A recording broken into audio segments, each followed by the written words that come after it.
আসসালামু আলাইকুম রহমতুল্লাহ বারাকাতুহু। সবাই কেমন আছেন? আশা করি আল্লাহ রহমতে এত বড় দুর্যোগের পরে আমরা চেষ্টা করব, মানে আমরা ইনশাল্লাহ, মানে আমরা আল্লাহর উপর ভরসা রেখে আমরা চেষ্টা করব যেন আমরা সামনের দিনগুলো আল্লাহ রহমতে ভালো করে কাটাতে পারি। অবশ্য সবার মনে একটা শঙ্কার সৃষ্টি হয়েছে, আতঙ্কের সৃষ্টি হয়েছে, যেটা আমার মনেও ছিল। তারপরেও একটু মনে পরে পরে মনে হয় যে এই মনে হয় আবার ভূমিকম্প চলে আসলো, আবার মনে হয় দেয়ালগুলো এভাবে হেলে দুলে, মানে কি জানি একটা বিপর্যয়ের একটা আশঙ্কা আমাদের মনের মধ্যে বাসা বেঁধেছে। আসলে এটা হওয়ার কথাই। তারপরও আল্লাহর উপর ভরসা রাখতে হবে, মনে সাহস রাখতে হবে। আমাদের সৃষ্টিকর্তা মহান রাব্বুল আলামিন ছাড়া আমাদেরকে আসলে অন্য কেউ মানে রক্ষা করতে পারবে না। তারপরে হচ্ছে আম, আমি আমার বাস্তব অভিজ্ঞতা থেকে বলছি যে আমরা আসলে টাকার পিছনে ঘুরে বেড়াই। আমরা আসলে আমাদের নিজের জীবনের নিরাপত্তার চিন্তা আমরা খুব কম করি। যেমন ধরেন, সরকারি যেই ভবনগুলো নির্মাণ করা হয়, সেখানে আসলে অনেকগুলো বিল্ডিংই ভবনগুলো বেশিরভাগই হচ্ছে রড, যেটা দেওয়ার দরকার সেটা দিচ্ছে না। এখান থেকে উপরের মহলের মানুষেরা অনেক সময় দেখা গেছে যে এই টাকাগুলো বরাদ্দ আসতে আসতে অনেক সময় এখানে থেকে টাকাগুলো কমে যায়। সঠিকভাবে সেই বরাদ্দটা আমরা আমাদের যে সরকারি বিল্ডিংগুলো আছে সেগুলোতে পাওয়া যাচ্ছে না। তো এখানে বেশিরভাগই ধরেন সরকারি যে স্কুলগুলো আছে, কলেজ আছে, তারপরে হচ্ছে সরকারি অনেক বড় বড় অফিস আদালত ভবন আছে। শুধু সরকারি ভবনগুলো নয়, দেখা গেছে যে আমাকে মাফ করবেন, আমি আসলে কাউকে এখানে দোষ বলতে আসিনি। এখানে বলাটা বিষয় হচ্ছে যে আমাদের নিরাপত্তার বিষয়। দেখা গেছে যে এত সুউচ্চ ভবন করার কি প্রয়োজন? যদি আপনার অর্থনৈতিকভাবে আপনি সামর্থ্যবান থাকেন, তাহলে আমার মনে হয় যে এত বড় ভবনের প্রয়োজন নাই। এবং সেখানে যদি আপনি ভাড়া দেওয়ার উদ্দেশ্যে করেন, এত বড় ভবন তো আসলে মানুষ একা থাকার জন্য করে না, সেখানে অবশ্যই ভাড়া দেওয়ার জন্য করে। তাহলে অবশ্যই চিন্তা করতে হবে যে আমার বাসায় আমি যদি এই ভবনটা সঠিকভাবে সঠিক পরিকল্পনায় নিয়ম মাফিক না করি, তাহলে দেখা গেছে যে এখানে অনেক মানুষের জীবনের বিষয় আছে। আমাদের জীবন দান করেছেন আল্লাহ, জীবন নিবেন আল্লাহ, মৃত্যু দিবেন আমাদেরকে আল্লাহ, আমিন। তো আমাদের অবশ্যই সতর্ক থাকতে হবে, এবং এটা আমাদের জন্য একটা সতর্কবার্তা। আমাদের জন্য সবসময় শুধু যে মানুষের পাপ বেড়ে যাওয়ার কারণে গজব সবে এটা না, তারপর হচ্ছে গজব আছে। আমরা কি করি? আমরা আসলে আল্লাহর সাথে অনেক বিষয়, আল্লাহর নিয়ম কানুন আমরা মানি না। যেমন ধরেন, আমাদের যে নদীগুলো ছিল আগে, আমি নরসিংদী শহরে বড় হয়েছি, সদরে বড় হয়েছি। তো আমি দীর্ঘদিন আপনার প্রায় আমি 16 বছর চাকরি করেছি মাধবদী এলাকায়। তো মাধবদীর এলাকায় আমি যেটা দেখেছি, মাধবদীবাসীরা আপনাদেরকে নিন্দা করার জন্য না, আপনাদেরকে আমি আমি একজন আপনাদের বোন হিসেবে, আমি একজন শিক্ষক হিসেবে আপনাদেরকে আসলে সতর্ক করার উদ্দেশ্যে বলছি যে মাধবদীর বেশিরভাগ এলাকাগুলোতে, যেগুলো পৌরসভার পাশাপাশি এলাকা, সেখানে দেখা গেছে যে যেখানে আপনার কলকারখানা হচ্ছে, তার পাশে আবার সুউচ্চ ভবন হচ্ছে।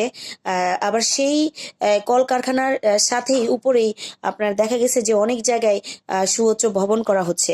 এখানে আসলে কোনো নিয়ম কানুন, কোনো পরিকল্পনা নাই। একটা পরিকল্পনাবিহীন নগরী হয়ে গেছে মাধবদী শহরটা।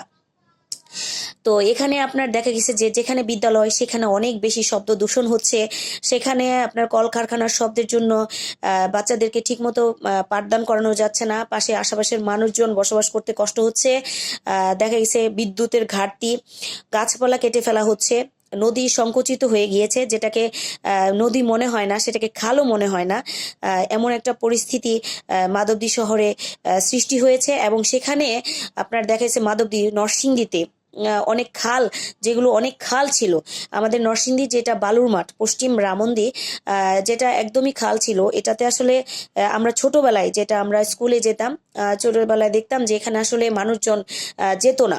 আমাদের নরসিংদী সরকারি কলেজের পাশাপাশি যে জায়গাগুলো, সেগুলো ছিল একেবারেই পরিত্যক্ত, একদম খালের মতো। সেখানে মানে মানে বছরই, মানে সারা বছরই সেখানে পানি থাকতো, আর সেখানে কচুরিপানায় ভরপুর ছিল। তো এই জায়গাগুলো মাটি ভরাট করে, বালু ভরাট করে এখানে ভবন করা হয়েছে, অনেক সুউচ্চ ভবনগুলো। তো এগুলো আমি জানি না আদৌ সেগুলো মানে আধুনিক পদ্ধতিতে করা হয়েছে কিনা বা সঠিকভাবে করা হয়েছে কিনা। তো আমাদের সবার জীবনে নিরাপত্তার প্রয়োজন আছে। আমরা অবশ্যই যান বাঁচানো ফরজ। আগে হচ্ছে যান বাঁচানো। আপনি যদি বেঁচে থাকেন, আমি যদি বেঁচে থাকি, আমরা যদি বেঁচে থাকি, তাহলে ইনশাল্লাহ আমরা রিজিকের মালিক আল্লাহ। আমাদের যদি রিজিক থাকে, আমাদের যদি হায়াত থাকে, আমাদের যদি আল্লাহ সামর্থ্য রাখে, তাহলে আমরা বেঁচে থাকলে আমরা খেতে পারবো, চলতে পারবো ইনশাল্লাহ, আমিন। কিন্তু দেখা গেছে যে এই যে তারপর হচ্ছে নদীর পানিগুলো, কলকারখানার ডাইং এর, তারপর হচ্ছে এই পানিগুলো এমন পরিমাণ পানি দূষিত হয়েছে যে এগুলো যে নদী ছিল, এগুলো আসলে আমি যখন চাকরিতে জয়েন করেছি, যোগদান করেছি, তখনও দেখেছি যে এগুলো আসলে নদী, যে মানে বোঝা যায় যে এটা একটা সময় নদী ছিল, কিন্তু এগুলো বিভিন্ন কলকারখানার বরটের কারণে এগুলো একদম সংকুচিত হয়ে ছোট হয়ে গিয়েছে।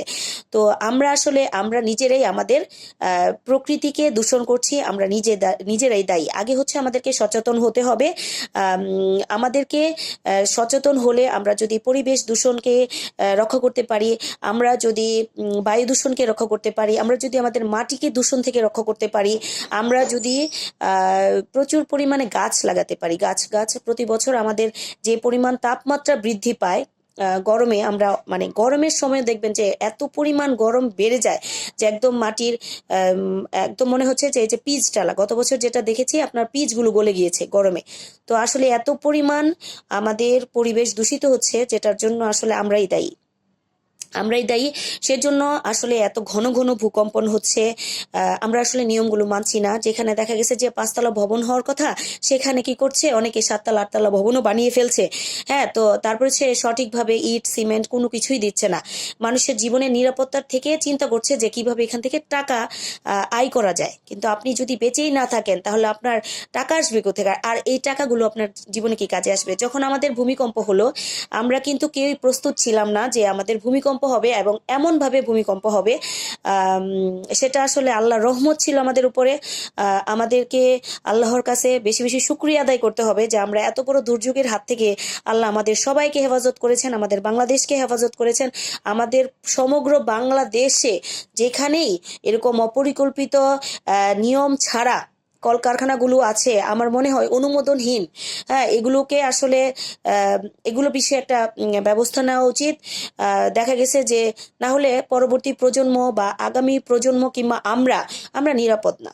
আমরা যে কোনো মুহূর্তেই দুর্যোগের সৃষ্টি হবে, আমরা যে কোনো মুহূর্তে আরো বড় ধরনের দুর্ঘটনায় পতিত হতে পারি। সেজন্য আমাদেরকে এখনই সচেতন হতে হবে। আতঙ্কিত না হয়ে আমাদেরকে সচেতন হতে হবে কি করে আমরা ভালো থাকতে পারি। আমাদের আল্লাহর উপর ভরসা তো অবশ্যই রাখতে হবে, আমাদের সৃষ্টিকর্তা মহান রাব্বুল আলামিনের উপরে। এবং যার জায়গা থেকে আপনারা পারেন, ঘরে কোরআন তেলাওয়াত বেশি করবেন, ঘরে বেশি ইবাদত করবেন। আমরা অনেক সময় ব্যস্ততার কারণে আমরা সবসময় বড় বড় ইবাদতগুলো করতে পারি না। আমাদের যারা আমরা নারী আছি, তাদের অনেক সময় আমাদের বিভিন্ন সমস্যা থাকে, ওইটার জন্য আমরা বড় বড় ইবাদতগুলো করতে পারি না। কিংবা যারা চাকরিজীবী, অনেক সময় আমাদের কর্মসংস্থানে থাকতে হয়, বা কর্মজীবী মানুষ যারা, তার অতি ব্যস্ততার কারণে আমরা যেটা করা দরকার সেটা অনেক সময় আমরা করতে পারি না। তাই ছোট ছোট আমলগুলো করবেন। ছোট ছোট অনেক আমল আছে, সেগুলো আমাদেরকে আল্লাহ হেফাজত করবে, আমিন। আসলে এত কিছুতে বিভ্রান্ত না হয়ে আমাদের নিয়মগুলো মেনে চলা উচিত। আর আমরা এত সুউচ্চ ভবন যারা করব, অবশ্যই আমরা রড সিমেন্ট, আমরা অবশ্যই ভালো ইঞ্জিনিয়ার দিয়ে মাটি পরীক্ষা করিয়ে আমরা চেষ্টা করব যে ভালোভাবে সেই ভবনটি নির্মাণ করার জন্য। কারণ আমরা যারা ভাড়া থাকি, তারা আসলে আমরা তো কেউই আর ভবন পরীক্ষা নিরীক্ষা করে সেই ভবনে উঠি না।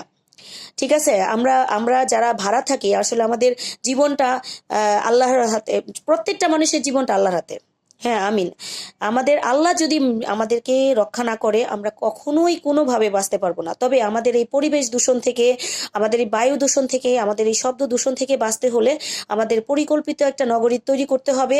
এবং যেখানে কলকারখানা সেখানে বাসস্থান, এবং যেখানে বাসস্থান সেখানে কলকারখানা নির্মাণ করা যাবে না। এবং এটার একটা মাত্রা রাখতে হবে, যেটা মাত্রাতিরিক্ত হয়ে যায়। ঢাকা শহরে আপনার দেখা গেছে আশুলিয়াতে, তারপর হচ্ছে মানে আরো বিভিন্ন জায়গায়, হ্যাঁ, যেভাবে কলকারখানা নির্মিত হয়েছে, আসলে কি সেখানে পরিকল্পিত হয়েছে কিনা, বা সেখানে অনুমোদন আছে কিনা, সবকিছু আমাদেরকে পরীক্ষা নিরীক্ষা করা আমাদেরকে অবশ্যই দরকার। অবশ্যই আমাদেরকে সচেতন হতে হবে। এবং আমরা প্রতি বছর আমাদের সামর্থ্য অনুযায়ী, আমাদের জায়গা থাকলে আমরা বেশি বেশি করে গাছ লাগাবো। গাছ আমাদের পরিবেশ, আমাদের প্রাকৃতিক দুর্যোগ, বিভিন্ন দুর্যোগ থেকে আমাদের অবশ্যই, আমরা প্রাকৃতিক দুর্যোগ থেকে আমাদেরকে রক্ষা করবে, আমাদের অতি তাপমাত্রা থেকে রক্ষা করবে, এবং আমরা আমরা সবসময় সতর্ক থাকার চেষ্টা করব। সর্ব অবস্থায় আমরা আল্লাহর কথা স্মরণ করব, আল্লাহকে মনে রাখবো, আল্লাহর কথা ভুলা যাবে না। আমরা আমরা সবকিছুর পরে মনে রাখতে হবে যে আমাদের সৃষ্টিকর্তা ছাড়া আমাদেরকে কেউ রক্ষা করতে পারবে না। আমিন। আমাদের সব বিষয়ে সতর্কতা অবলম্বন করতে হবে। এখন হই হুল্লু না করে, চিৎকার চেঁচামেচি না করে আমরা কিভাবে ভালো থাকতে পারবো, কিভাবে মানুষের বাকি দিনটা আল্লাহর রহমতে আমরা হেফাজতে থাকতে পারবো, আপনারা সবাই দোয়া করেন যেন আমাদের বাংলাদেশে এই ধরনের বড় দুর্যোগ যেন আর না আসে, আল্লাহ যেন আমাদেরকে হেফাজত করে। আমিন। ঠিক আছে, আমরা সবাই আল্লাহর কাছে মাপ চাই, আমরা আল্লাহর কাছে বেশি বেশি মাপ চাই, আল্লাহ যেন আমাদেরকে ক্ষমা করে দেন। ভুল, আমরা তো আর ফেরেশতা না, আমরা মানুষ, আমাদের ভুল থাকতেই পারে। কিন্তু আমি আসলে মাদকদ্রব্যবাসীদেরকে খেপাচ্ছি না। আপনারা হয়তো বলতে পারেন যে আপনাদেরকে, না না, এটা হচ্ছে আপনাদেরকে সতর্কতা করার জন্য, কারণ আপনিও মানুষ, আপনারাও মানুষ, আমিও মানুষ। আমার একটা কথাই যদি আপনারা সাবধান হয়ে যেতে পারেন, আর দেখা গেছে এই যে আপনার এত বড় বড় যন্ত্রপাতি, এগুলো আসলে একটা মাটিতে তো চাপ সৃষ্টি করে। শব্দ দূষণ, পানি দূষণ, মাটি দূষণ, একই জায়গায় যদি এরকম পরিবেশ সৃষ্টি হয় তাহলে সেখানে তো দুর্যোগ হবেই। শুধু মাধবদী বলছি না, ঢাকাতেও কিন্তু এরকম অনেক পরিবেশ আছে, ঢাকা, কাঁচপুর, হ্যাঁ, তারপরে হচ্ছে আরো কিছু এই জায়গা আছে আপনার গাউসিয়া থেকে, মানে ঢাকার আশেপাশের জায়গাগুলোতে পরিবেশ দূষণ অনেক বেশি হচ্ছে।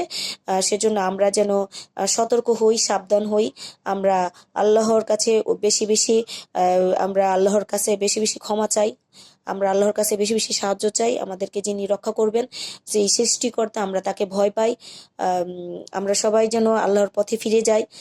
আমাদেরকে আল্লাহ যেন আমাদেরকে সঠিক পথ দেখান, আমরাও যেন আল্লাহকে অনুসরণ করি, আল্লাহর প্রতি আনুগত্য প্রকাশ করি। আমাদের আল্লাহ ছাড়া আর কেউ নাই, আমাদেরকে একমাত্র রক্ষা করবেন আল্লাহ। এবং সেই শুক্রবারের বিষয়টি থেকেই আমরা বুঝতে পেরেছি মৃত্যুটা যে কত কাছাকাছি ছিল। মনে হয়েছিল যে আর মনে হয় বাঁচবো না, আর মনে হয় কারোর সাথে দেখা হবে না, এখানেই জীবন শেষ। তো সবাই ভালো থাকবেন। আশা করি আমার কোনো কথায় আপনারা কষ্ট পাবেন না। যদি কোনো কষ্ট পেয়ে থাকেন অবশ্যই আমাকে মাফ করবেন। আপনাদের কাছে আমি ক্ষমা চাচ্ছি, মানুষ আমি, ভুল হতেই পারে। তবে আমরা সবাই সতর্ক হয়ে যাই, বেশি বেশি আল্লাহকে স্মরণ করি, যার যার ঘরে বেশি বেশি কোরআন তেলাওয়াত করবেন, বেশি বেশি ইবাদত বন্দেগী করবেন। 5 ওয়াক্ত নামাজ তো অবশ্যই পড়তে হবে, আমিন। এবং সাথে সাথে আমাদেরকে কোরআন তেলাওয়াত বেশি বেশি করতে হবে, নফল ইবাদত বেশি বেশি করতে হবে। তাহলে আল্লাহ আমাদেরকে হেফাজত করবে, আমরা ঘরে সুরক্ষিত থাকতে পারবো, নিরাপদে থাকতে পারবো, ভালো থাকতে পারবো। আমিন।